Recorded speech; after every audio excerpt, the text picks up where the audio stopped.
আজকে ছাত্ররা যা দেখিয়েছে আমার কাছে মনে হয় সবগুলোর ভিতরে খালিদ বিন ওয়ালিদের রক্ত প্রবাহমান। আল্লাহু আকবার বলেন।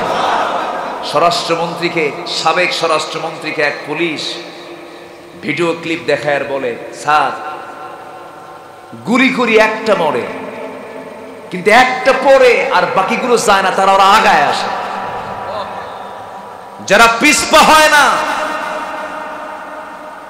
যারা পিঠ দেখাতে জানে না, তারাই হচ্ছে বিশ্বনবীর সাহাবীদের যোগ্য উত্তরসূরি। আমরা নতুন করে দেশ সাজাতে চাই। সাজাবো আমরা কি দিয়ে বলেন? সাজানোর জন্য এই আকাশ সাজিয়েছেন কে? এই জমিন সাজিয়েছেন কে? ওই সূর্যটা বানিয়েছেন কে? 700 জন নৌকা চড়ছে, গোটা রাত ঘুরছে, রাস্তা খুঁজে পায় নাই। সকালবেলা ধরে ফেলছে যে দাড়ি মোছ নাই তো আর কাটবে কি, প্রথমে তারে ধরছে। তখন ধরার পরে যখন নিয়ে যাচ্ছে তখন বলতেছে আমার একা নিয়ে যাও কেন? ওই যে দরবেশ বসে আছে। কই দরবেশ? দরবেশের তো দাড়ি নাই, কিন্তু দাড়ি তো কাটছে ওটাই দরবেশ। কি কথা কি বুঝতেছেন আপনারা? 7 দিন যেতে না যেতে আবার সিলেটে আরেক দরবেশ ধরা পড়ল। এটা দাড়ি কেটে দরবেশ, ওটা দাড়ি থুইয়া দরবেশ। সম্মানিত ভাইয়েরা, জিল্লতি লাঞ্ছনা অবশ্যই আসবে যদি আলেমদের গায়ে হাত দাও। ইসলামকে নিয়ে যদি ষড়যন্ত্র করো, ফেরাউনদের পরিণতি তোমাদেরকে বহন করতে হবে। এটা এই যুগে যুগে তার সাক্ষ্য বহন করে চলছে, কিয়ামত পর্যন্ত এটা চলতেই থাকবে। সম্মানিত ভাইয়েরা, মন তো চাচ্ছে কথা বলি, সময় তো চলে যাচ্ছে, কাটা ঘড়ির কাটা ঘুরতেছে। আলোচনার ইতি আস্তে আস্তে আমি টানতে চাচ্ছি। আমার নবীজি মানুষ ছিলেন না ফেরেশতা ছিলেন? তাহলে যদি কেউ রাসূলকে ফেরেশতা মনে করে তার ঈমানের সমস্যা আছে না নাই? মাওলানা মুহাম্মাদান আবদুহু ওয়া রাসূলুহু الذي أرسله بالحق بشيرا ونذيرا وداعيا إلى الله بإذنه وسراجا منيرا فقد قال الله تعالى في كلامه المجيد وفرقانه الحميد أعوذ بالله من الشيطان الرجيم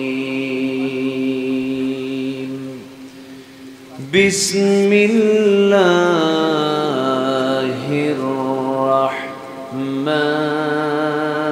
الرحمن الرحيم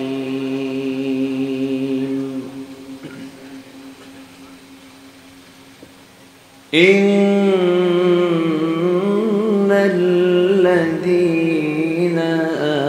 آمنوا وعملوا الصالحات كانت لهم جنات الفردوس نزلا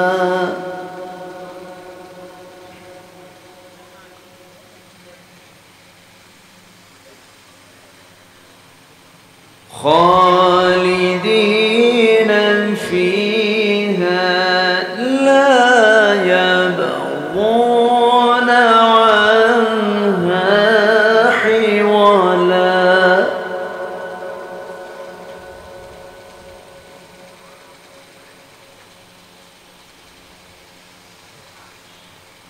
قل لو كان البحر مدادا لكلمات ربي لنفد البحر قبل أن تنفد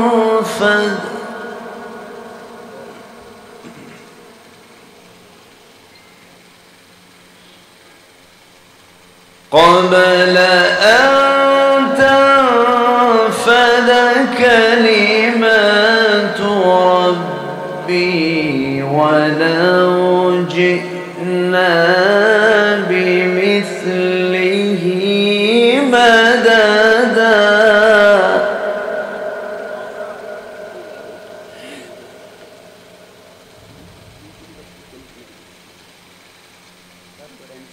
قل إنما أنا بشر مثلكم يوحى إلي أنما إلهكم إله واحد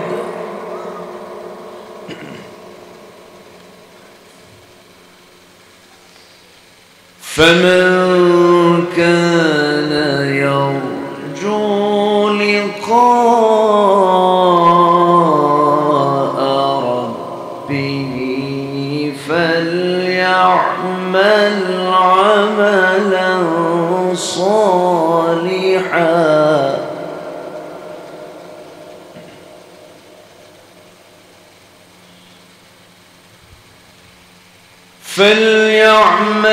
عملا صالحا ولا يشرك بعبادة ربه أحدا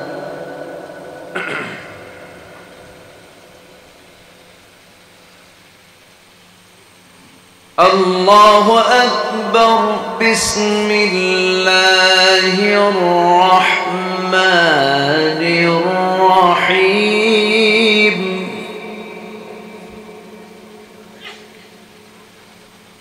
إن الله وملائكته يصلون على النبي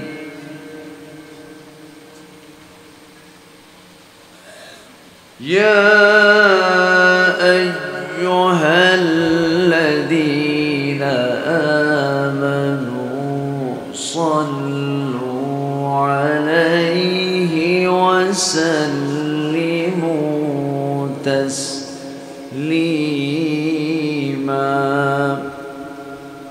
اللهم صل على محمد وعلى آل محمد كما صليت على إبراهيم وعلى آل إبراهيم إنك حميد مجيد اللهم بارك على محمد وعلى آل محمد كما باركت على إبراهيم وعلى آل إبراهيم إنك حميد مجيد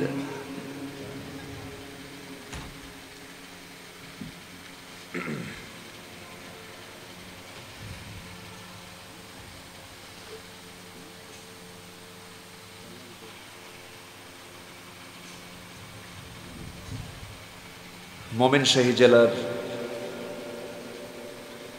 ত্রিশাল উপজেলার রায়মনি ওলামা পরিষদ মাহফিল ইন্তেজামিয়া কমিটি কর্তৃক আয়োজিত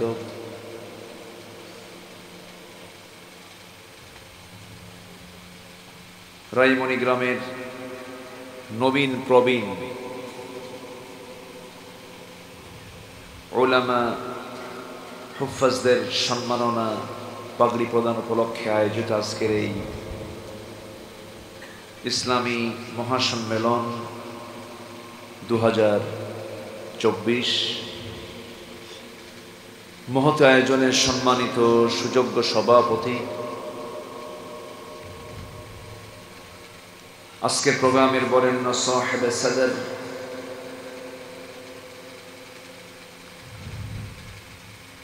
জনাব মুফতি মাওলানা মফিজুল ইসলাম হাফিজাহুল্লাহ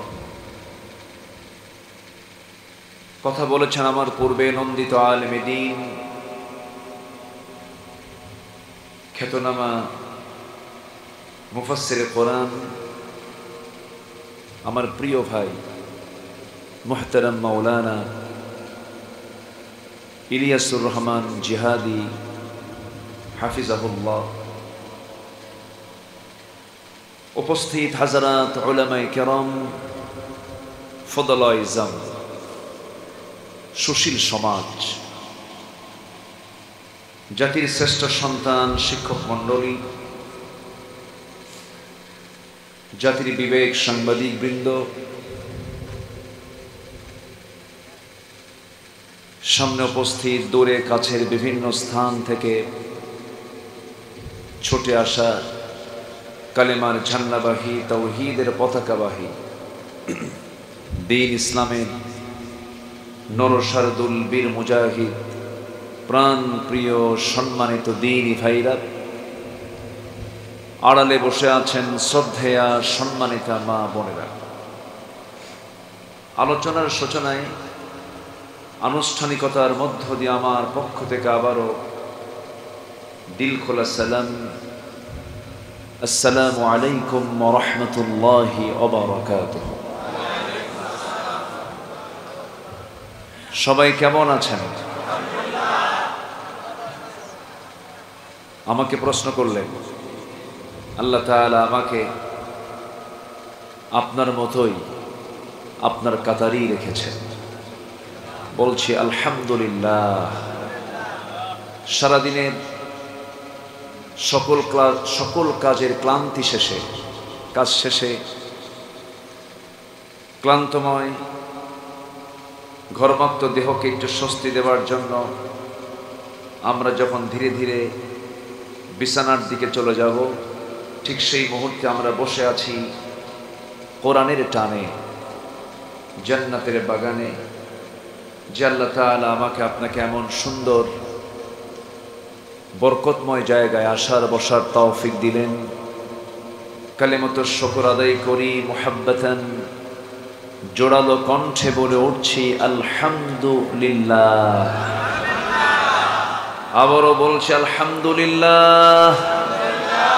চিৎকার মেরে বলছি আল্লাহুম্মা ইন্নী আসআলুকা আল হুদা ওয়াত তুকা ওয়াল আফাফা ওয়াল গিনা।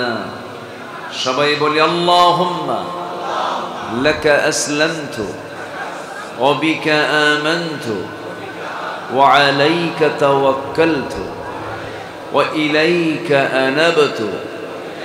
সবাই বলি আল্লাহুম্মা আইন্নি আলা যিকরিকা ওয়া শুকরিকা ওয়া হুসনি ইবাদাতিকা। আমরা আল্লাহ তাআলার শুকর আদায় করে নিলাম। সম্মানিত হাজিরিন, আমার উঠতে একটু দেরি হলো, শেষ হতে যদি একটু দেরি হয় কষ্ট হবে? আমাকে সময় কি দিতে রাজি আছেন সবাই? কোনো সমস্যা নাই তো? আল্লাহ কবুল করুন, জোরে বলি আমিন।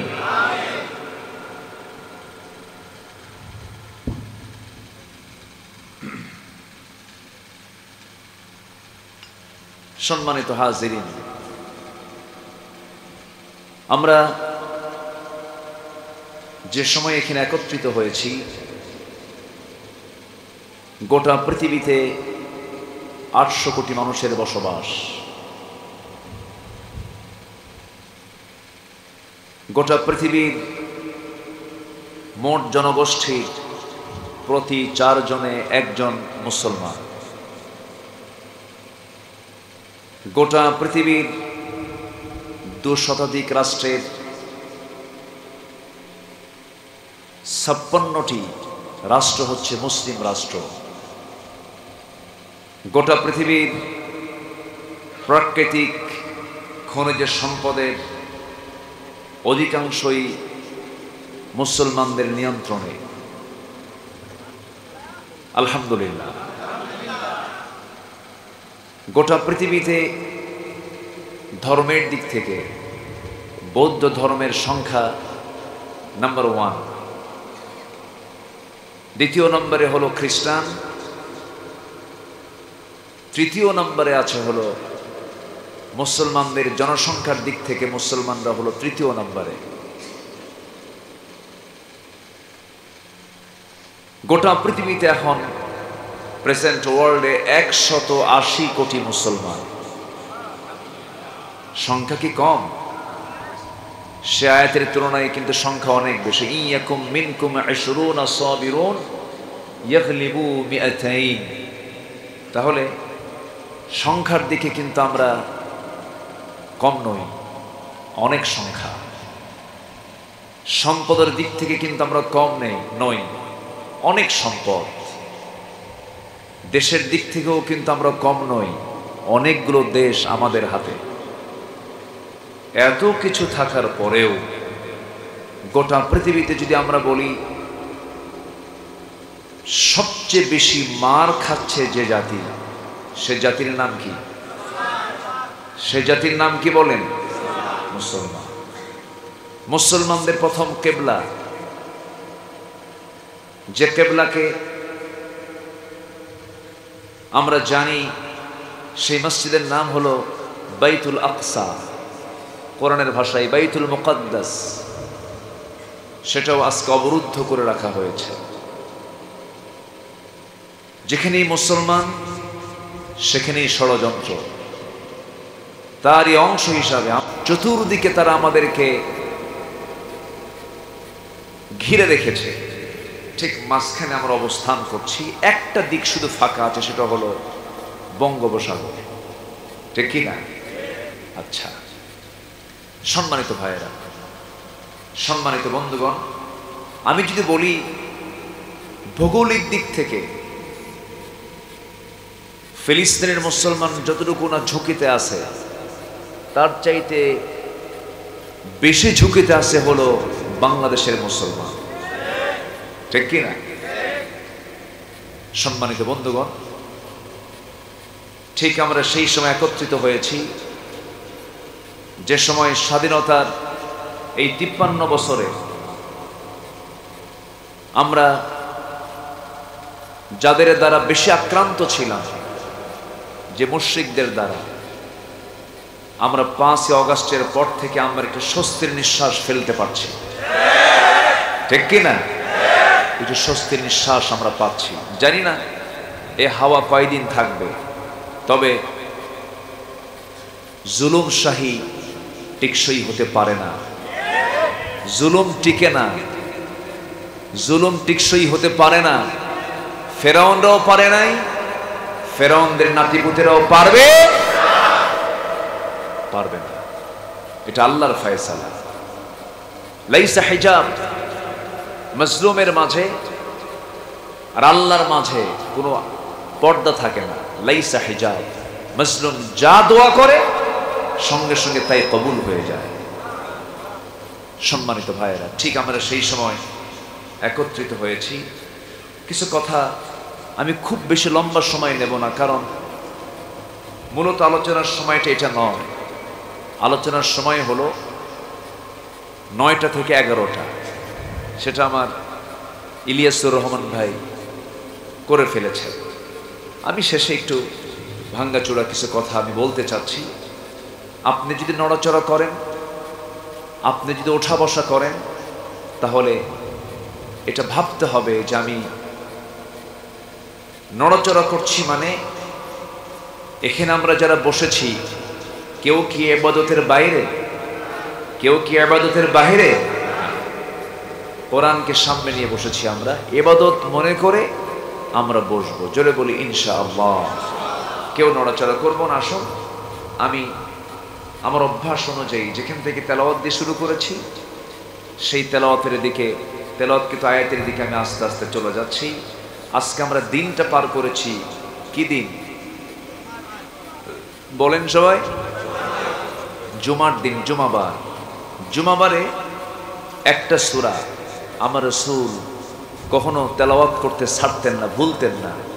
বলুন তো সেই সূরাটার নাম কি? সূরাতুল কাহাফ। সূরাতুল কাহাফ তিনি পড়তেন, কারণ সূরাতুল কাহাফ যদি কেউ শুক্রবারে পড়ে, আসমান থেকে জমিন পর্যন্ত ওই বান্দার জন্য আল্লাহ তাআলা নূর বিছায়া দেন, এবং বড় বড় ফিতনা থেকে আল্লাহ তাআলা তাকে হেফাজত করে। সম্মানিত ভাইয়েরা, সেই সূরাতুল কাহাফ অনেক বড় সূরা, তো আমি এক চোটে এক চান্সে শেষের দিকে চলে আসছি। শেষ দিকের আমি কয়েকটা আয়াত আমি তেলাওয়াত করেছি। আল্লাহ তাআলা এর ভিতরে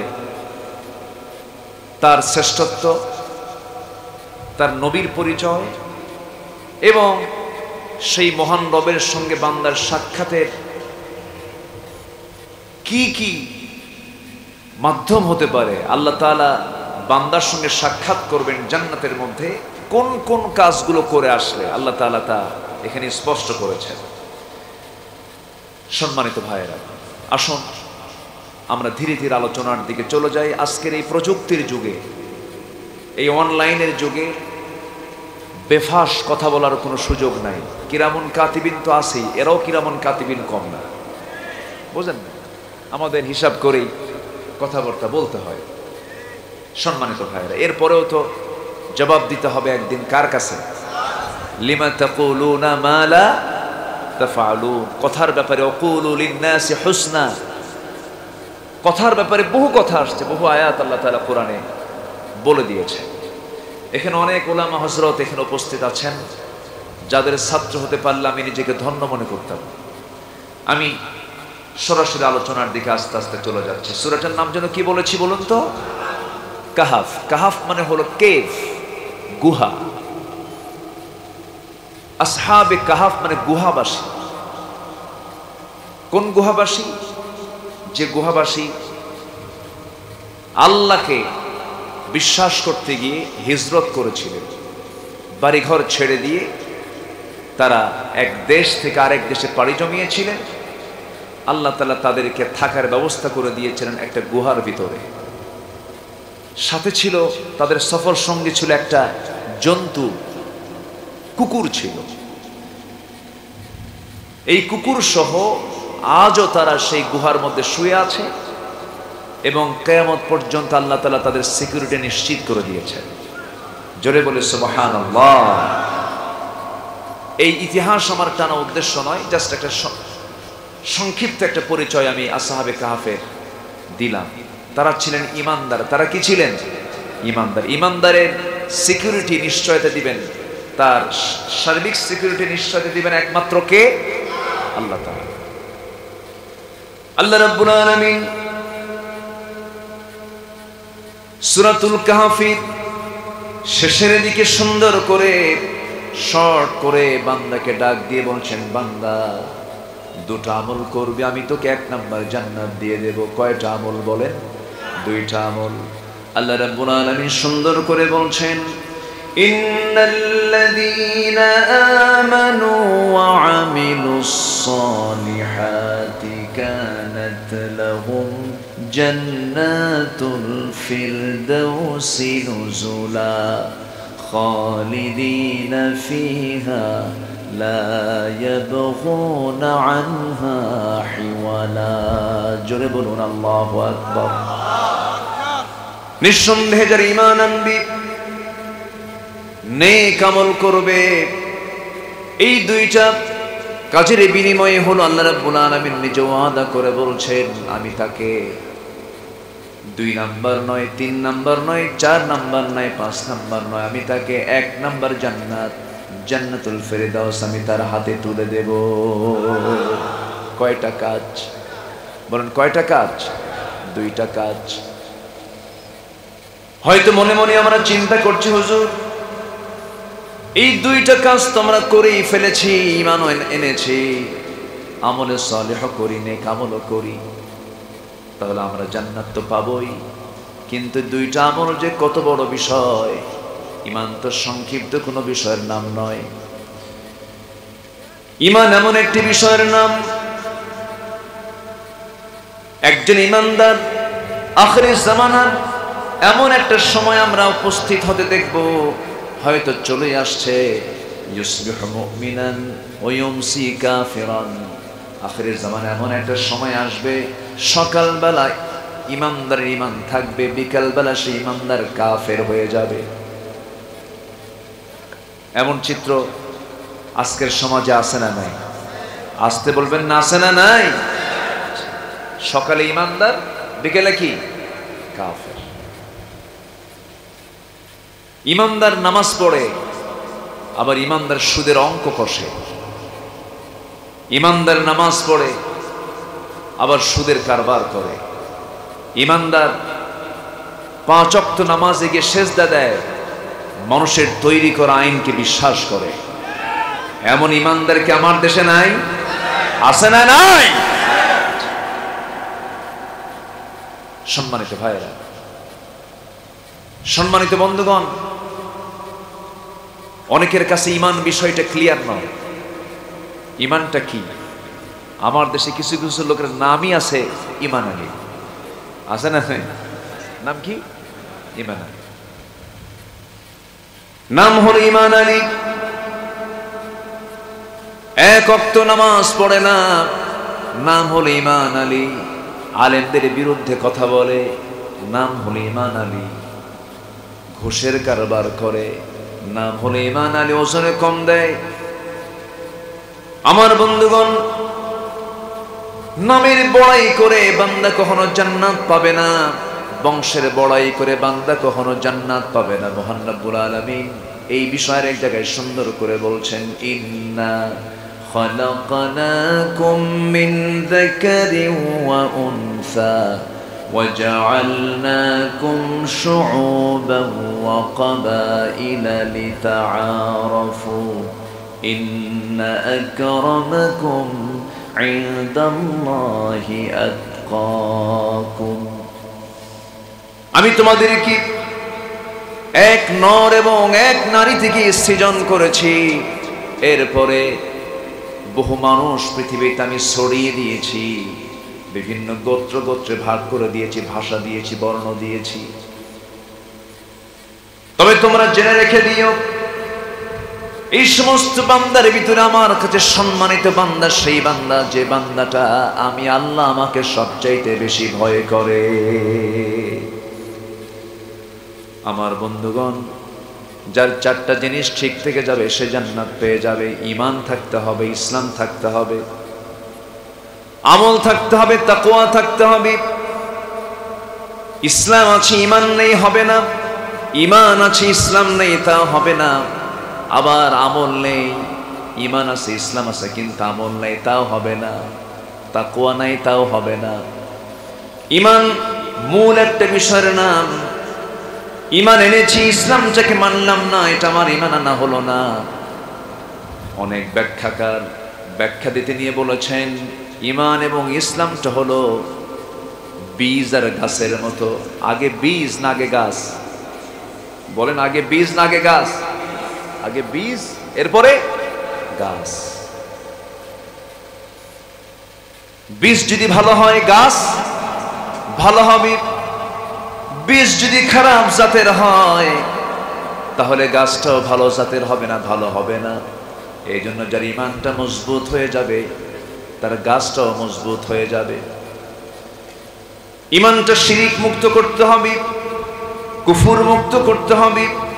আল্লাহ রাব্বুল আলামিন বান্দাকে বলছেন, বান্দা শিরিক মুক্ত জীবন গড়ে আমার কাছে চলে আয়, শিরিক ব্যতিরেক আমার কাছে চলে আয়। আনানাস সামা, তোর গুনাহ আকাশ পরিমাণ চেয়ে গেছে। বিকরাবিল আরদিল খাতায়া, গোটা জমিন গুনাহে ভরে গেছে, কোনো প্রবলেম নেই, তুই আমার কাছে শিরিক মুক্ত ঈমান নিয়ে হাজির হয়ে যা। আমি তোর সমস্ত গুনাহগুলোকে মাফ করে দিয়া জান্নাতের মেহমান আমি আল্লাহ বানায়া নেব। তাহলে জান্নাত পাবার জন্য একটা গুরুত্বপূর্ণ শর্ত হলো ঈমান আনতে হবে। শিরিক যুক্ত না শিরিক মুক্ত? শিরিক যুক্ত না শিরিক মুক্ত? শিরিক মুক্ত ঈমান আনতে হবে। আমার কথাগুলো বুঝতে আপনাদের কষ্ট হচ্ছে মনে হয়। অনেক রাতে উঠেছি, সবাই ক্লান্ত শ্রান্ত, আবার একটা ক্লাস হয়ে গেছে। আর আমার ইলিয়াস ভাই তো একটু মজা করে কথা বলেন, ওনার ভিতরে একটু হুঙ্কার বেশি, আওয়াজ বেশি। আমি তো সেরকম কিছু দিতে পারি না, তবে আমার কথাগুলো শুনতে হলে একটু মনোযোগ দিয়ে শুনতে হবে। কারো কোনো কষ্ট হচ্ছে না তো? জোরে বলি ইনশাআল্লাহ। সম্মানিত ভাইয়েরা, শিরিক মুক্ত ঈমান, এটা হচ্ছে জান্নাতে যাবার অন্যতম একটা শর্ত। জান্নাত পেতে হলে ঈমান আনতে হবে, তবে সেটা হতে হবে কি মুক্ত ঈমান? শিরিক মুক্ত ঈমান। আমার দেশে নামাজ পড়ে, রোজা রাখে, আবার আল্লাহর সঙ্গে শরীক স্থাপন করে এমন নামাজি আছে না নাই? আছে না নাই? নির্দিষ্ট দিনে গিয়ে ফুলের মালা নিয়ে পুষ্পস্তবক অর্পণ করা হয়, খালি পায়ে নির্দিষ্ট দিনে গিয়ে নির্দিষ্ট জায়গায় পুষ্পস্তবক অর্পণ করা হয়, আছে না নাই? আসতে বলবেন না, আছে না নাই? কবর পূজা আছে কি না? ব্যক্তি পূজা, মানুষ মানুষকে পূজা করে এমন দৃশ্য আমার দেশে আছে না নাই? সম্মানিত ভাইয়েরা, সম্মানিত বন্ধুগণ, পৃথিবীতে যদি কোনো মানুষকে সেজদা দেওয়া যদি জায়েজ করে দিতেন আল্লাহ তাআলা, কোন কবরকে সামনে রেখে যদি সেজদাকে জায়েজ করে দেওয়া হতো, কোন কবরে ফুল দেওয়া যদি জায়েজ করে দেওয়া হতো, গোটা পৃথিবীর সকল ফুল গিয়ে জমা হতো আমার নবীর কবরে। এখানে অনেকেই গেছেন মদিনায়, বলেন তো কেউ কি দেখেছেন অথবা শুনেছেন যে আমার নবীর মাকবারায়, কবরে ফুল দিয়া ভরে তোলা হয়েছে? এরকম কি দেখেছেন, কেউ শুনেছেন? সেখানে একটা ফুলও জমা হয় না। আমার নবীজি তিনি যদি সেজদা গ্রহণ করতেন, সেজদা দেওয়ার অভাব ছিল না, সেজদাও তিনি পেতেন। তিনি কি কারো কাছ থেকে সেজদা নিয়েছিলেন? আসতে বলবেন, সেজদা গ্রহণ করেছেন? বরং আমার নবীর সামনে কেউ দাঁড়িয়ে গেলে তিনি বলে ফেলতেন, বসো, তুমিও মানুষ, আমিও মানুষ। যুবককে দেখলে রাসূল অস্থির হয়ে যেতেন, শিশুকে দেখলে অস্থির হয়ে যেতেন। আমার নবীজি নম্রতার মূর্ত প্রতীক ছিলেন, বিনম্রতার মূর্ত প্রতীক ছিলেন, সাদামাটা জীবন ছিল তার। কোন আদর্শ তার ভিতরে অনুপস্থিত ছিল? এমন কোন দিক নাই যে গুণটা তার মধ্যে উপস্থিত ছিল না। জোরে বলি সুবহানাল্লাহ। আমার বন্ধুগণ, নবীজি কোন ব্যক্তিকে সেজদা দিতে দেন নাই, নিজেও সেজদা গ্রহণ করেন নাই, কোন কবর পূজাকে সমর্থন তিনি দেন নাই।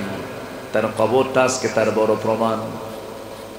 আমার নবীজি জীবনে দুটো জায়গায় সবচাইতে বেশি মার খেয়েছেন, রক্ত ঝরেছে দুই জায়গায় সবচাইতে বেশি। নাম্বার 1 হলো মক্কি জিন্দেগিতে, সেই সময় তায়েফে গিয়ে মার খেয়েছিলেন।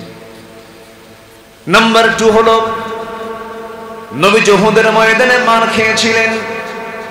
দিন প্রতিষ্ঠার সংগ্রাম করতে গিয়ে দান্দান মোবারক তিনি হারিয়ে ফেলেছেন। মাথার ভিতরে হেলমেটের লোহা চিকন ফলা ঢুকে পড়েছিল। উহুদের ময়দানে তার শরীর থেকে প্রচুর রক্তক্ষরণ হয়েছিল। তায়েফের ময়দানে কালিমার দাওয়াত দিতে গেছেন, তায়েফবাসী রাসূলকে না চিনতে পেরে, বুঝতে পেরে পাথর মেরে রাসূলকে রক্তাক্ত করে ফেলেছিল। নবীজি মুখ থুবড়ে জমিনে পড়ে গেলেন। সেই জায়গা থেকে কোনো মতো প্রাণী বেঁচে সেই জায়গা থেকে একটা দৌড় মারলেন। 3টা দিন 3টা রাত না খাওয়া আমার বিশ্ব নবী মক্কার দিকে ফিরে আসবেন। প্রচন্ড ক্ষুধার্ত, আর পারলেন না। 3টা দিন 3টা রাত না খাওয়া, মাথা চক্কর মেরে পড়ে গেলেন। ফেরার পথে একটা আঙ্গুরের বাগান পেলেন। আঙ্গুর বাগানের ভিতরে গিয়ে চিত হয়ে পড়ে থাকলেন। আঙ্গুর বাগানের কেয়ারটেকার দূর থেকে দেখে কোন জন যুবক শুয়ে আছে। কাছাকাছি এসে দেখে এত সুন্দর চেহারার মানুষ জীবনে দেখি নাই। রাসূলকে দেখি বলতেছে, ও যুবক, তোমার শরীর থেকে যে পরিমাণ রক্তক্ষরণ হচ্ছে তুমি তো মরে যাবে। এই কথা চিন্তা করে ওই কেয়ারটেকারের মধ্যে একটা মোহাব্বত জেগে উঠলো, মায়া কাজ করলো, দয়া কাজ করলো। আঙ্গুর বাগান থেকে কয়েকটা আঙ্গুর হাতের মধ্যে পেড়ে নিয়া চিপে চিপে মোটে এক গ্লাস আঙ্গুরের রস তৈরি করে নবীর হাতে তুলে দিয়ে বলছে, যুবক তুমি এটা পান করো। নবীজির হাত কাঁপতেছে, 3টা দিন 3টা রাত নবীর খাওয়া নাই। গ্লাসটা হাতের মধ্যে নিলেন, মুস্কি একটা হাসি মেরে 3 ঢোকে 3 আঙ্গুরের রসটা পান করলেন। আলহামদুলিল্লাহ বলে ওই যুবকটার দিকে তাকায় বললেন, যে যুবক রাসূল কোনোদিন দেখেন নাই, আবার সেই যুবক রাসূলকে কোনোদিন দেখে নাই। একটা অচেনা যুবকের দিকে তাকায় রাসূল বলে ফেললেন, ও যুবক তোমার নাম তো আদ্দাস। যুবক আশ্চর্য হয়ে গেল, চেনা হলো না, দেখা হলো না, আমার নামটা জানলো কেমনে? আমার নবীজি মুস্কি মুস্কি হাসি মেরে বলছেন, আদ্দাস তোমার গ্রামের বাড়ির নাম হলো নিনুয়া, নিনুয়া গ্রামে তোমার জন্ম। এবার বলতেছে, আমার নাম আদ্দাস, আমার গ্রামের নাম নিনুয়া, তোমাকে এই সংবাদগুলো কে দিল? রাসূল বলছেন, শুধু এতটুকু জানি না, তুমি যে গ্রামে জন্ম নিয়েছো সেই গ্রামে জন্ম নিয়েছেন আল্লাহর পয়গম্বর ইউনূস আলাইহিস সালাতু ওয়াস সালাম। আরো আশ্চর্য হয়ে গেল, আশ্চর্য হয়ে এবার জিজ্ঞাসা করতেছি, আমার গ্রামের নাম নিনুয়া, আবার সেই গ্রামে আল্লাহর নবীর জন্ম, সেই নবীর নামটা তোমাকে শেখালো কে, জানালো কে? এবার নবীজি মুস্কি হাসি মেরে বলছে, যুবক আদ্দাস, একজন নবীর কাছে তো আরেকজন নবীর খবর থাকতেই পারে। কে জানায় দিয়েছেন? গায়েবের মালিক কে? রাসূল। রাসূল গায়েবের মালিক। আমার দেশে কিছু দরবারের পীররাও গায়েবের মালিক। এখানেই কথা, এখানেই ঈমান। এখানে কি ঈমান? কথা বলবো, সময় দিবেন তো সবাই? রাজি আছেন তো সবাই? রাসূল গায়েব জানে না, আর আমার দেশে ন্যাংটা বাবা গায়েব জানে।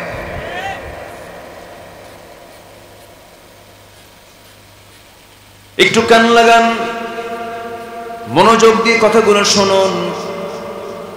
আমার নবীজি এই কথাটা যখন বলে ফেললেন আদ্দাসের, বুঝতে দেরি হলো না।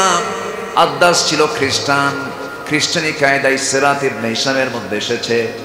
আদ্দাস করলো খ্রিস্টানি কায়দায় 2টা হাত নিয়ে সোজা নবীর 2 কদমে লাগায়া দিল।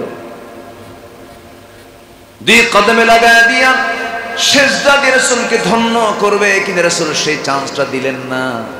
আমার নবীজি চট করে সরে দাঁড়ালেন, 2টা হাত শক্ত করে ধরে যুবককে সোজা টেনে তুলে ধরে বুকের সঙ্গে বুক লাগায়া দিলেন। জোরে বলি সুবহানাল্লাহ।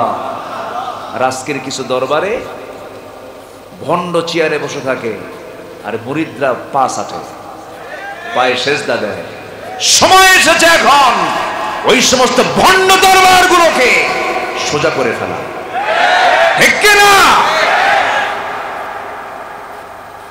যেখানে শিরক সেখানে আমাদের আন্দোলন চলবে, সেখানে আমাদের বিরোধিতা চলবে।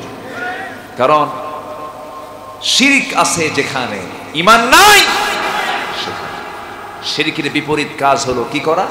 ঈমানের বিপরীত কাজ কি করা? শিরক করা। শিরক, যে মুশরিক সে ঈমানদার নয়, আর যে ঈমানদার সে কখনো মুশরিক। কষ্ট পাচ্ছেন নাকি? আলোচনা চালাই, জোরে বলি ইনশাআল্লাহ। আমার নবীজি বুকের সঙ্গে বুক লাগায়া দিলেন। আদ্দাসের বুঝতে দেরি হলো না। আদ্দাস মনে মনে চিন্তা করি, এত বড় মহামানব, নাম তো আগে অনেক শুনেছি, আগের কিতাবে তার পরিচয়টা জানতে পেরেছি, কিন্তু এত যে বিনম্র আচরণের মানুষ হয় তা তো আমার জানা ছিল না। দিলটা ভরে গেছে। আমার নবীজি বুকের সঙ্গে বুক লাগায়া দিলেন, আর হাতটা গায়া দিয়া সঙ্গে সঙ্গে যুবকটা বলে ফেললো, আশহাদু আল্লা ইলাহা ইল্লাল্লাহু ওয়াহদাহু লা শারীকা লাহু ওয়া আশহাদু আন্না মুহাম্মাদান আবদুহু ওয়া রাসূলুহু। হেদায়েতের মালিক কে? আসতে বলবেন, হেদায়েতের মালিক কে? গায়েবের মালিক কে? রাসূলকে হেদায়েত দিতে পারবেন নাকি?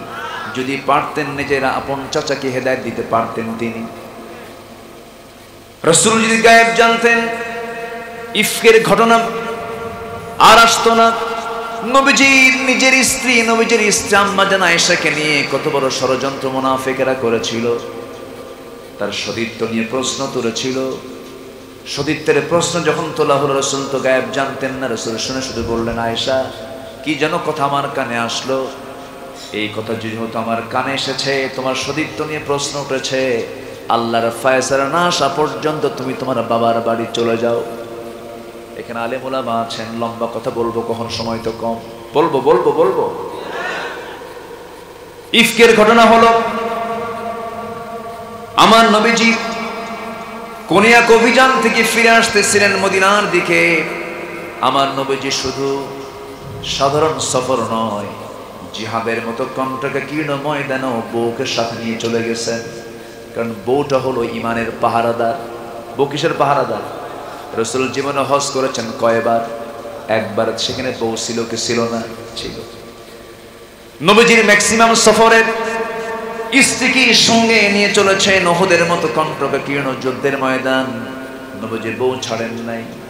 আমার নবীজি আম্মা জান আয়েশাকে সঙ্গে করে নিয়ে অভিযান থেকে যখন ফিরে আসতেছিলেন, নাই হাওদাও নাই, উটটাও নাই, তার দায়িত্বপ্রাপ্ত সাহাবীও নাই। অর্থাৎ যিনি দায়িত্বপ্রাপ্ত ছিলেন, ওই পালকি যখন হাতের মধ্যে নিয়েছেন, তার ওজনটা তো কম ছিল। ব্যাখ্যা এসেছে, হাওদার মধ্যে থাকতেও যে ওজন, না থাকতেও সে ওজন।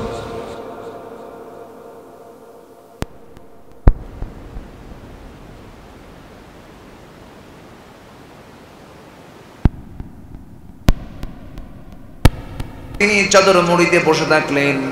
দায়িত্বপ্রাপ্ত সাহাবী সাফওয়ান রাদিয়াল্লাহু তাআলা আনহু এসে দেখেন দূরে কোন মহিলা যেন চাদর মুড়িতে বসে আছে। কাছাকাছি গিয়ে লক্ষ্য করে দেখেন কেউ তো বাদ পড়ে নাই, আমার রাসূলের স্ত্রী বাদ পড়েছেন, উম্মুল মুমিনিন বাদ পড়েছেন। বললেন, আম্মা জান আপনার কোনো টেনশন নাই, কোনো চিন্তা নাই, রাসূল তো আমাকে দায়িত্ব দিয়েছেন, আপনি নিশ্চিন্তে সতীত্ব নিয়ে আপনি মদিনায় ফিরবেন ইনশাআল্লাহ বলে তাকে সাহস দিলেন। ঘোড়ার পিঠে চড়াইয়া নিয়ে গোটা রাত্রি সফর করে আমার রাসূলের ঘরে, ওই সাহাবী রাসূলের ঘরে তার স্ত্রীকে পৌঁছায়া দিলেন। এই কথাটা মদিনার মুনাফিকদের কানে যখন চলে গেছে, এটাকে বড় খাদ্য মনে করে। মুনাফিকদের খাদ্য আছে না নাই বলেন? আসতে বলবেন না, আছে না নাই? মুনাফিকরা বড় একটা ইস্যু তৈরি করে ব্রেকিং নিউজ দিয়ে দিল, গোটা মদিনায় ছড়িয়ে দিল, ইহুদিদের দ্বারা ছড়িয়ে দিল। তোমরা কি জানো গত রাত্রিতে আয়েশা একজন পরপুরুষের সঙ্গে গোটা রাত ঘোড়ার পিঠে সফর করেছে, আয়েশার সতীত্ব শেষ হয়ে গেছে। যেরকম নাউজুবিল্লাহ। এমন অভিযোগ দেওয়ার মতো লোক এখনো আছে না নাই? আলেমদের বিরুদ্ধে মামলা দিয়েছে ধর্ষণের, ঠিক কিনা? আলেমদের বিরুদ্ধে ধর্ষণের মামলা হয়েছে এই বাংলাদেশের কোর্টগুলোতে। যারা মামলা দিয়েছে তারা আজকে কোথায়? কোথায় তোমরা? একটা মন্ত্রীর বিরুদ্ধে মামলা দেয় হলো ভ্যানিটি ব্যাগ চুরি, গরু চুরির মামলা দেয়। শয়তানকে আমিও মিথ্যা কথা কই, কিন্তু এত মিথ্যা কথা আমিও পারি না। একজন আলেমের বিরুদ্ধে সাক্ষী দিয়েছে, ঘটনা ৭১, আর সাক্ষীর জন্ম হলো ৭৫। রুহের জগৎ থেকে সে দেখছে, ঠিক কিনা? ঠিক কিনা? 14 আগস্ট 2023 সালে পরিকল্পিতভাবে আল্লামা সাইদি রাহিমাহুল্লাহকে কাশিমপুর কারাগার থেকে নাটকীয়ভাবে ষড়যন্ত্র করে সুস্থ মানুষকে হসপিটালাইজড করে তাকে পরিকল্পিতভাবে হত্যা করা হয়েছে। 1 বছর লাগে নাই? 1 বছর লাগছে? আলেমদের রক্ত বড় বিষাক্ত, আলেমদের রক্ত নিয়ে হোলি খেলবা না। আলেমদের সম্মান দিয়েছেন কে? আসতে বলবেন না কে? সূরাতুল ফাতির খুলে দেখো তোমরা, ইন্নামা ইয়াখশাল্লাহা মিন ইবাদিহিল উলামা। বান্দার মধ্যে একমাত্র উলামারাই আল্লাহকে সবচাইতে বেশি ভয় করে। তবে হ্যাঁ, যারা আলেম হবে তাদের বিপদ কম হবে না বেশি হবে? আসতে বলেন, কম হবে না বেশি হবে? এই পৃথিবীতে সবচেয়ে বেশি বিপদগ্রস্ত ছিলেন কারা? নবীরা। এক নম্বর কারা? নবীরা। তাহলে সবচেয়ে দামি মানুষ কারা? আর সবচেয়ে বিপদগ্রস্ত কারা? আশাদ্দুন নাস বালাউল আম্বিয়া সুম্মাল আমসাল ফালামসাল।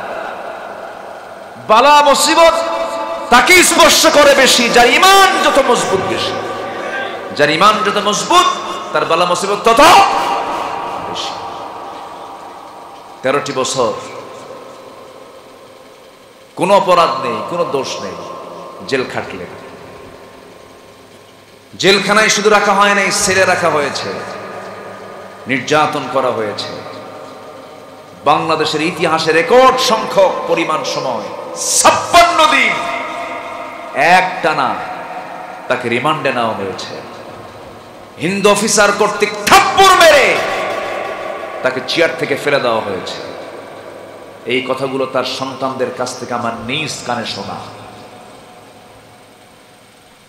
ধরে ধরে ধরে না, ধরলে আল্লাহ, ধরলে আল্লাহ ছাড়ে না। কই আলেমরা পালালো? কোন আলেম তো পালায় নাই। যারা বলেছিলে আমাদের বিরুদ্ধে, যারা বলেছিল আমরা নাকি পাকিস্তানি রাজাকার, কোন রাজাকার, পাকিস্তানের রাজাকার কেউ পাকিস্তানে যায় নাই। কিন্তু যারা ভারতীয় রাজাকার সব ভারতে গিয়ে বসে আছে, ঠিক কিনা? তাহলে রাজাকার মূলত সত্যবাদী রাজাকার কারা? যারা ভারতীয় রাজাকার। শেষ করে দিই নাকি? কথা অনেক আছে, 12টা বাজে যে। কোনো সমস্যা নাই তো? জোরে বলি ইনশাআল্লাহ, জোরে বলি ইনশাআল্লাহ। আলেমরা পালায়? আলেমরা পালাইছে কখনো? কোনদিন এই দেশ থেকে পালিয়ে গেছে কেউ? আলেমরা পালায় না। 2009 সাল আমার জীবনের প্রথম হজের সফর। আল্লামা সাইদি রাহিমাহুল্লাহ, তিনিও তার শেষ হজের সফরটা তার হয়েছিল 2009 সাল। উনি হজে গেলেন, ওনাকে প্রশ্ন করা হলো, দেশে ট্রাইব্যুনাল গঠন হয়েছে, আপনার দেশে না যাওয়াই ভালো হবে, আপনি যে কোনো একটা দেশের নাগরিকত্ব নিয়ে আপনি বাইরে থেকে যান। ওনার নাগরিকত্ব পেতে কি খুব কষ্ট হতো? বাইরের কোনো রাষ্ট্রে তাকে থাকার জন্য কি অসুবিধা হতো তার? তিনি কোনো বাইরের নাগরিকত্ব নেননি। তিনি বলেছেন, অসম্ভব, আমার কর্মী ছেড়ে আমি নেতা কখনো পালায় থাকতে পারি না। আমার দেশ, আমার মাটি আমার জীবনের চাইতে বেশি প্রিয়। আমি আমার মাতৃভূমি, আমার বাংলাদেশে ফেরত যেতে চাই। ফেরত এসেছেন। উনি জানতেন আমি গ্রেফতার হতে পারি, ফিরেছেন। আলেমরা পালায় না। হাসিনা কি করছে? আচ্ছা, সন্তানদের থুইয়া যদি বাপ পালায়, ওটা কি যোগ্য বাবা? আসতে কোন যোগ্য বাবা? বাবার দায়িত্ব তো পালানো নয়, বাবার দায়িত্ব হলো সন্তানদের পাহারা দেওয়া। রাষ্ট্রপ্রধানদের দায়িত্ব হলো রাষ্ট্রের জনগণকে পাহারা দেওয়া। আর কি বলবো আমি? বলার কিছু নাই। এই দেশকে কে কতটুকু ভালোবাসে একটু হিস্ট্রি তালাশ করবেন। সম্মানিত ভাইয়েরা, ওই পরিবারের যে সন্তানগুলো, আওলাদগুলো সব বিয়ে করেছে ইউরোপ, আমেরিকা। দেশের ঋণ হলো 18 লক্ষ কোটি টাকা। এই দেশের এখন প্রেজেন্ট ঋণ হচ্ছে 18 লক্ষ কোটি টাকা ঋণ। তার 11 লক্ষ কোটি টাকা তার নিজেরাই দেশ থেকে পাচার করেছে। শুধু চোর নয়, মহাচোর। শুধু ডাকাত নয়, মহা ডাকাত। সম্মানিত ভাইরা, কিন্তু ঈমান নামক দৌলত যদি থাকতো এগুলো হতো না। সমস্যা হলো ঈমানের। সমস্যা কি বলেন তো? সমস্যা কোথায়? ঈমান। আমার ঈমানটা ভালো করে আনবো তো নাকি? আমরা সবাই ভালো করে ঈমান আনবো তো? ঈমানদার কি ওজনে কম দেয়? ঈমানদার কি বনের সম্পত্তি মেরে খায়? মমিন সিংহে বনের সম্পত্তি মেরে খাওয়া ভাই তো নাই। হ্যাঁ, ভরা বনের সম্পত্তি দিতে চায় না। প্রায় বলে, আমাদের মঞ্চেও প্রায় প্রশ্ন আসে, হুজুর আমার ভাই হাজি কিন্তু সম্পত্তি বুঝে দেয় না। এরকম হাজি তো আছে না? আবার বলতে গেলে আবার প্যাঁচ লাগে কিনা, আমি কি ওইদিকে যাব? বলবো, সব কথা বলবো। জোরে বলি ইনশাআল্লাহ। সম্মানিত ভাই, ইমানদার কখনো ওজনে কম দেবে না, বান্দার হক নষ্ট করবে না। আমার যদি 4টা কাজ ঠিক থাকে আমি জান্নাত পেয়ে যাব। একটা ঈমান, একটা কি? একটা ঈমান। 1 নাম্বার কি? ঈমান। নাম্বার 2 হচ্ছে ইসলাম। নাম্বার 2 কি? ইসলাম। নাম্বার 3 হচ্ছে তাকওয়া, আমল। নাম্বার 3 কি? আমল। নাম্বার 4 হলো তাকওয়া। নাম্বার 4 কি? তাকওয়া। নাম্বার 3 হচ্ছে আমল। আমলটা কি? আমল হচ্ছে সকল হককে রক্ষা করা। সকল হককে রক্ষা করা। যেরকম নামাজ কার হক? একটু জোরে বলেন ভাই। নড়াচড়া হচ্ছে কিন্তু আপনারা মনে হয় একটু মনোযোগিতার একটু কমতি মনে হচ্ছে। 1 নাম্বার হক নামাজ। এটা কার হক? যাকাত কার হক? হ্যাঁ, যাকাত কার হক? 12টা পার হয়েছে তো ব্রেন কাজ করতেছে না মনে হয় নাকি? যাকাত কিন্তু আল্লাহর হক নয়। যাকাত কার হক? ওয়াফি আমওয়ালিহিম হাক্কুল লিসাইলি ওয়াল মাহরুম। যাকাত হচ্ছে বান্দার হক। এই ছেলে, এই ভাই কই যান? বসেন একটু বসেন। যাকাত হলো আল্লাহর হক নয়, এটা বান্দার হক। আর নামাজ হলো আল্লাহর হক। আমার দেশে যাকাত হিসাব হয় না, সুদ হিসাব হয়। বলেন কি হিসাব হয়? সুদ। যাকাতের কিন্তু কোনো হিসাব নাই। আমার দেশে নামাজি বেশি না বেনামাজি বেশি? আচ্ছা, নামাজি লোকের হিসাব বেশি না বেনামাজি লোকের হিসাব বেশি? বেনামাজি। নাই, নামাজ নাই। নামাজ কোথায়? মসজিদ বেশি। এখন আজকের এই বাংলাদেশে এখন মসজিদ কম না বেশি? মসজিদ বেশি, নামাজি কম। আমার বন্ধুগণ, আল্লাহ রাব্বুল আলামিন বান্দাকে একটা সুনির্দিষ্ট লক্ষ্য নিয়ে দুনিয়াতে পাঠিয়ে দিয়েছেন।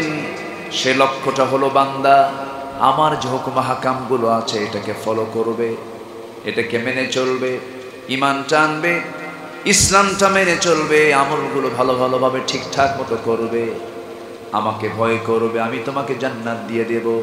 আল্লাহ সুন্দর করে এই কথাটাই শর্ট করে সূরা কাফের শেষ দিকে বলছেন, ইন্নাল্লাযীনা আমানু ওয়া আমিলুস সালিহাতি কানাত লাহুম জান্নাতুল ফিরদাউসি নুজুলা খালিদিনা ফিহা লা ইয়াবগুনা আনহা হিওয়ালা।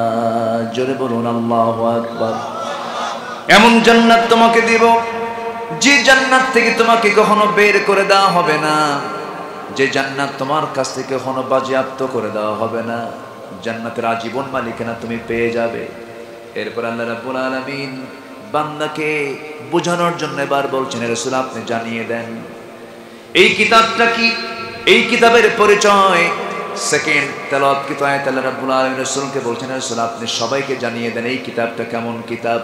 قل لو كان البحر مدادا لكلمات ربي لنفد البحر قبل أن تنفد كلمات ربي ولو جئنا بمثله مددا। জোরে বলুন আল্লাহু আকবার। গোটা পৃথিবী অথই জলরাশি, 7 সমুদ্রের সমস্ত পানিগুলো যদি কালি বানানো হয়, আর গোটা পৃথিবীর শুধু সুন্দরবন নয়, গোটা পৃথিবীর সমস্ত জঙ্গলের সমস্ত গাছগুলোকে যদি কলম বানানো হয়, পানি রূপী কালি দিয়া, গাছ রূপী কলম দিয়া যদি আল্লাহর কালিমার ব্যাখ্যা লেখা যদি শুরু হয়ে যায়, এই কালামের ব্যাখ্যা লেখা যদি শুরু হয়ে যায়, পানি রূপী কালিগুলো লিখতে লিখতে নিঃশেষ হয়ে যাবে, কলমগুলো লিখতে লিখতে মুদ্রা হয়ে যাবে, কিন্তু আল্লাহর এই কালিমার ব্যাখ্যা লেখা কখনো শেষ করা যাবে না। জোরে বলে সুবহানাল্লাহ। এই কিতাব যে আল্লাহর কিতাব, এই যে আল্লাহর পক্ষ থেকে নাজিল হওয়া কিতাব, এর এক নাম্বার বলিষ্ঠ আয়াত হচ্ছে সূরা কাহফের এই আয়াতটা। জোরে বলি সুবহানাল্লাহ। আল্লাহ তাআলা এমন কিতাব আমাকে দিয়েছেন, আমরা তো ধন্য, বলি আলহামদুলিল্লাহ। এই কিতাব বান্দা থেকে দূরে রাখার জন্য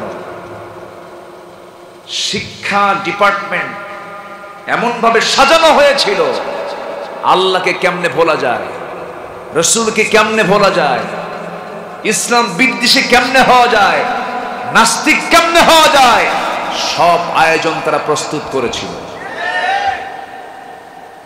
আমরা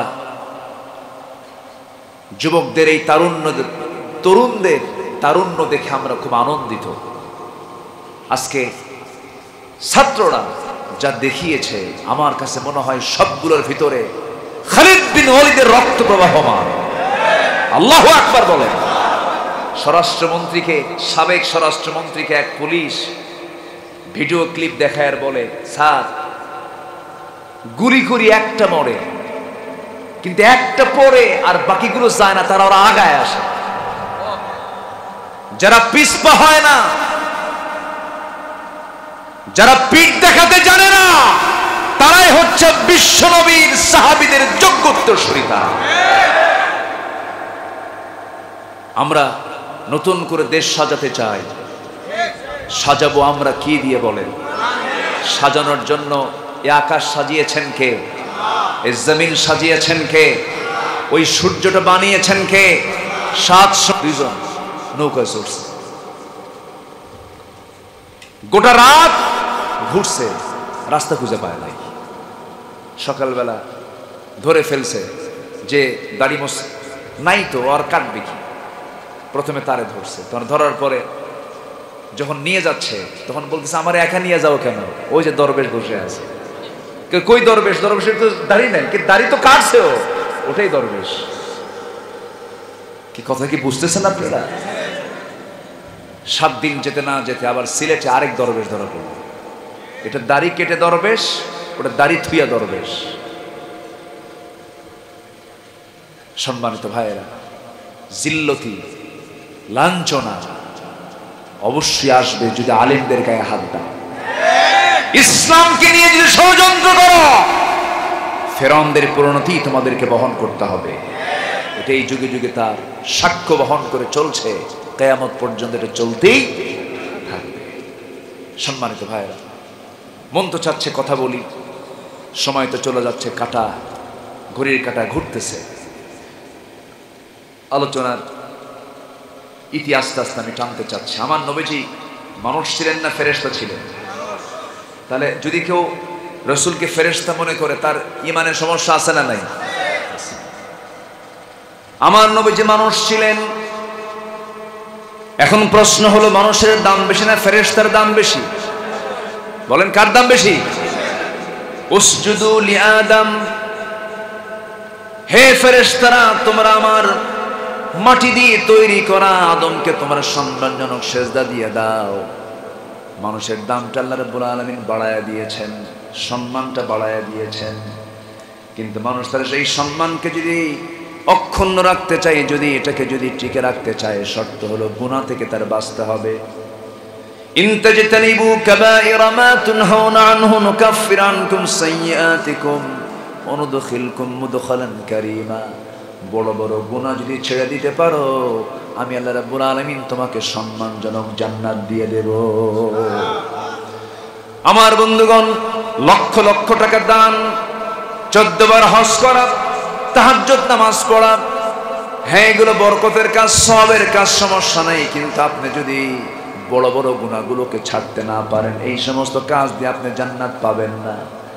কবিরা গুনাহগুলো ছেড়ে দিতে হবে, বড় বড় কবিরা গুনাহগুলো একজন ইমানদার করতে পারে না। আমার দেশে এমন হাজিও আছে ইয়াবার কারবার করে, আলহাজ বদি। আলহাজ কে? বদি। ধরছে তো? ধর নাই? ওটারও ধরছে। আমার বন্ধুগণ, এই জন্য বলি, আমি মানুষ, আমার এই সম্মানটাকে টিকে রাখার জন্য, আমার এই মর্যাদা টিকে রাখার জন্য মনুষ্যত্ব আমার মধ্যে আনতে হবে, ঈমানটা টিকে রাখতে হবে। তাহলে আমরা এক নম্বর পরিচয় পাইলাম, আমার রাসূল ফেরেশতা না মানুষ? তিনি মানুষ ছিলেন, তিনি ফেরেশতা ছিলেন না। তিনি হলেন আল্লাহর দূত। আল্লাহর পক্ষ থেকে আল্লাহ তাকে রাসূল করে পাঠিয়েছেন।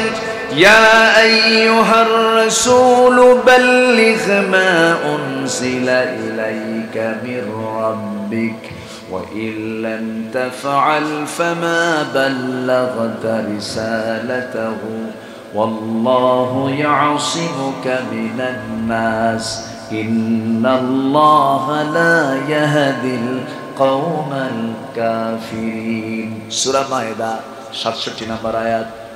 হে রাসূল, আমি আপনার কাছে যা কিছু দিয়েছি সব পৌঁছায় দেন। আপনি দূত, আমি আপনাকে রাসূল করে দুনিয়াতে পাঠিয়ে দিয়েছি, তা যদি না করেন, আল্লাহ তাআলা তাকে ধমক দিয়ে কথাটা বলেছেন।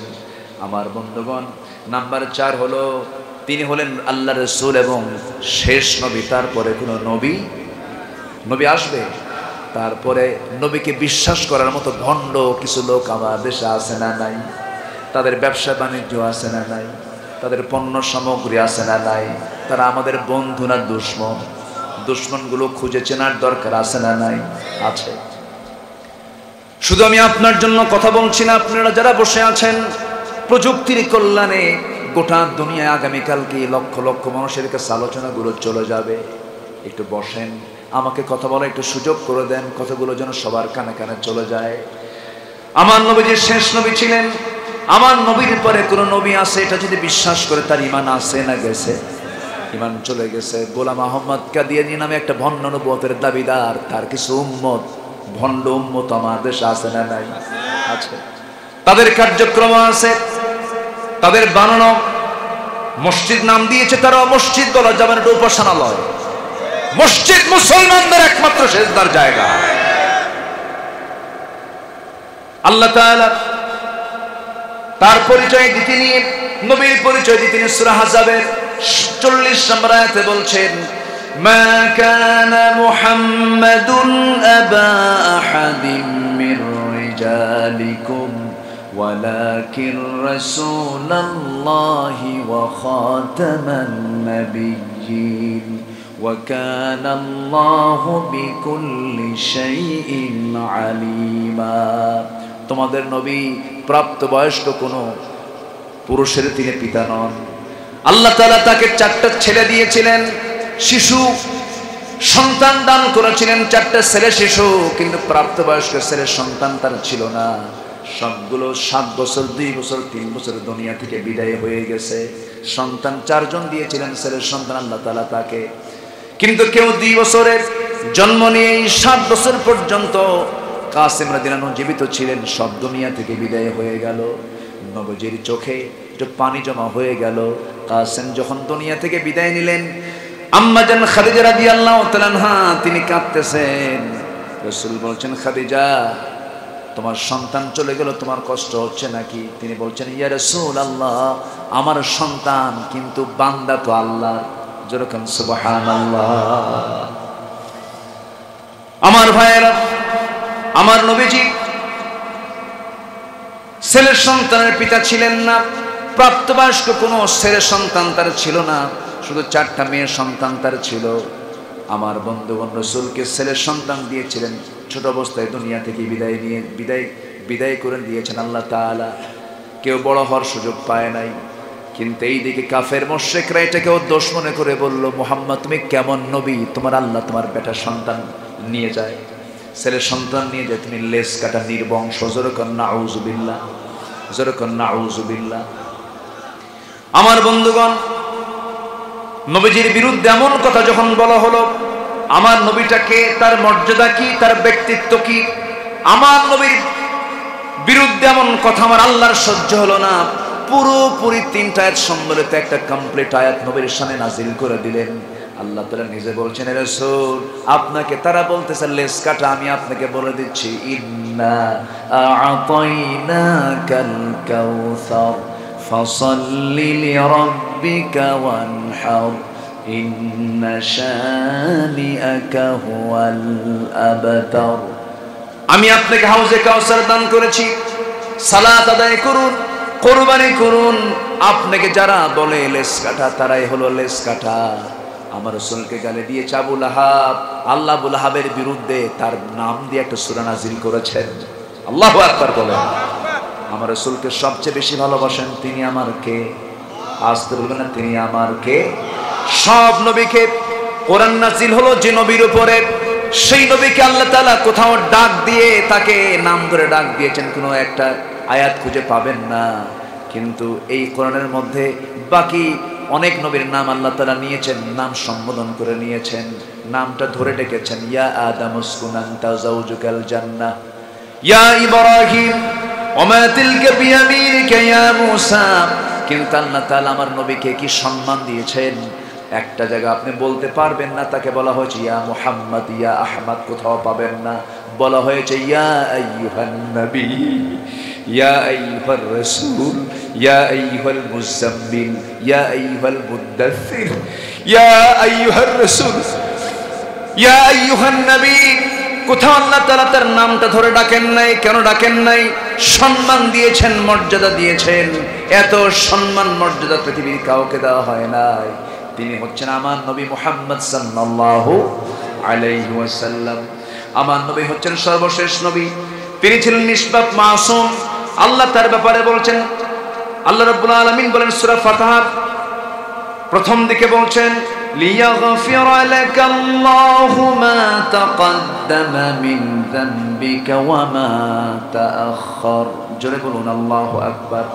আবার আমার নবীর মাঝে কোনো রুবুবিয়্যাত নাই, তিনি কোনো রব নন, তিনি কোনো গায়েব জানতেন না। আল্লাহ রাব্বুল আলামিন তার রাসূলকে জানিয়ে দিয়েছেন, হে রাসূল আপনি বলে দেন কুল লা আমলিকু লিনাফসি দাররান ওয়ালা নাফআন ইল্লা মা শাআল্লাহ। জোরে বলুন আল্লাহু আকবার। আরো জোরে বলি আল্লাহু আকবার। নবীজির জীবন, নবীজির পরিচয় আমাদের সবার জানার দরকার আছে না নাই? আজকে মরে যাব, কবরে প্রশ্ন হবে কয়টা? এর মধ্যে নবীর প্রশ্ন আছে না নাই? আবার চলে যাব আবার মিজানের কাছাকাছি, সেখানে নবীর দরকার আছে না নাই? হাউজে কাউসারের দরকার আছে না নাই? হাসরের দরকার আছে না নাই? সুপারিশের দরকার আছে না নাই? অতএব সবার আগে আল্লাহর পরিচয় নাম্বার 2 হলো নবীর পরিচয়। আমরা জানবো। জোরে বলি ইনশাআল্লাহ। আল্লাহ কবুল করুন, আল্লাহ কবুল করুন, আল্লাহ কবুল করুন। ফজর নামাজ সবাই পড়বেন তো নাকি? ফজর পড়বেন কারা কারা? হাত তুলে দেখান। জোরে বলি ইয়া আল্লাহ। আরো জোরে ইয়া আল্লাহ। আমাদেরকে 5 ওয়াক্ত সালাত আদায় করার তৌফিক তুমি আল্লাহ দিয়া দাও। জোরে বলি আমিন। আরো জোরে আমিন। আলেম ওলামাদের গড়া সংগঠনের উদ্যোগে আজকের এই মাহফিল রায়মণি, না রায়মণি জেলার নামও তো ময়মনসিংহ, তাই না? হ্যাঁ মোমেন শাহী, হ্যাঁ সোনামণি যেন হয়ে যায় না? আচ্ছা আলহামদুলিল্লাহ। সবাই বসেন। আমি কোনো মতো, আমি তো খুব তাড়াহুড়ো করে শেষ